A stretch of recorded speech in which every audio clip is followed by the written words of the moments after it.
Usa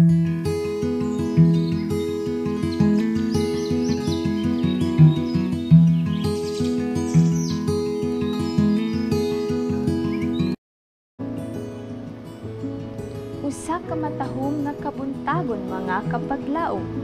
Ang atuang pagtuon niining adlaw nagauluhan kini og pagtuo nga dili mubuhi. Ug ang atong teksto makita sa Henesis kapitulo 32 bersikulo 26 nga nagaingon, apan mitubag kaniya si Jacob, dili ko ikaw buhian hangtod nga ako panalanginan mo. Kamu nga mahigugma sa pagsulti sa mga sayop sa uban, pagmata ug tan-awa ang inyong kaugalingong mga kasing-kasing. Dala ang inyong mga Biblia ug duol sa Dios diha sa mainiton nga pag-ampo. Hangyua siya sa pagtudlo nimo sa pag-ila sa imong kaugalingon, sa pagsabot sa imong kaugalingong kaluyahon, sa imong mga sala ug mga kabuangan diha sa kahayag sa eternidad. Hangyua siya sa pagpakita sa imong kaugalingon samtang ikaw magbarog diha sa pagtan-aw sa langit. Buluhaton kini sa usag-usa. Sa mapaubsanon ipadala ang imong hangyo ngadto sa Dios ug ayaw pahulay sa adlaw ni sa gabii hangtod ikaw makaingon. Patalinghugi kun unsay gibuhat sa Dios alang kanako. Hangtod imong madungog ang usa ka buhi nga pagpamatuod ug isulti ang mga kadaugan nga nadaog. Nakiglayog si Jacob sa manulunda sa tibuok gabii ug nakabaton siya og kadaugan. Pagbanag-banag na sa kabuntagon, niingon ang manulunda, buhi ako kay mahayag-hayag na. Apan nitubag si Jacob, dili ko ikaw buhian hangtod nga ako panalanginan mo. Unya, gitubag ang iyang pag-ampo. Dili ka na pagahinganlan nga si Jacob. Matod sa manulunda, kundili si Israel, kay nakigbugno ka sa Dios ug sa tawo ug nakabuntog ka. Henesis kapitulo 32 bersikulo 26 hangtod 28. Nagkinahanglan kita sa paglahutay ni Jacob ug sa walay paglugak sa pagtuo ni Elias.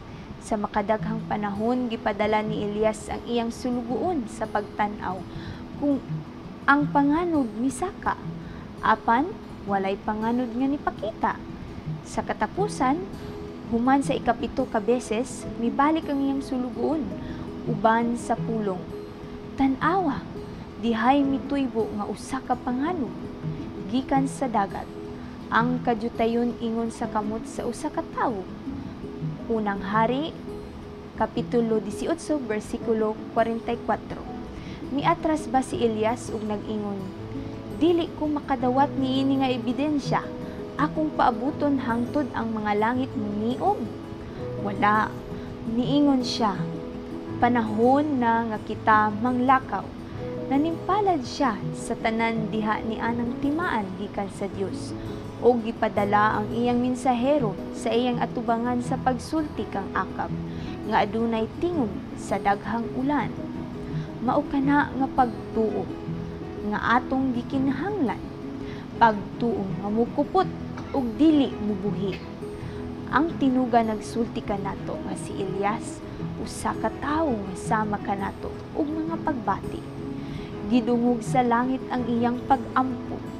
Nag-ampo siya nga tingali mohunong ang ulan ug walay ulan. Nag-ampo siya pag-usab nga muulan ug gipadala ang ulan.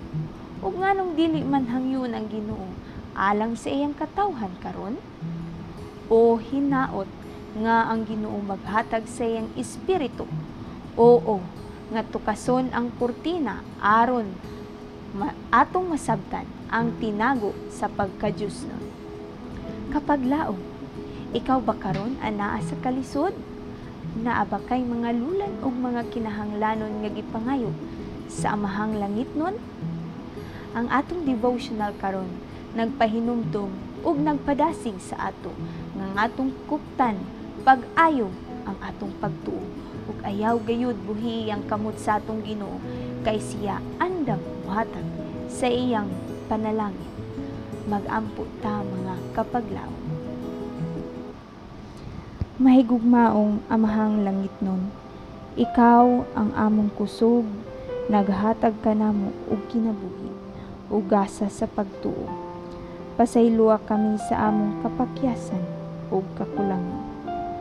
Hinaot ikaw magapanalangin sa imong mga katawhan sa adlaw-adlaw nga buluhaton, aron mahimo usab kaming panalangin sa mga nanginahanglan. Andama kami sa pagbalik ni Kristo. Sa ngalan ni Jesus nga among personal ug bugtong nga manluluwas. Amen.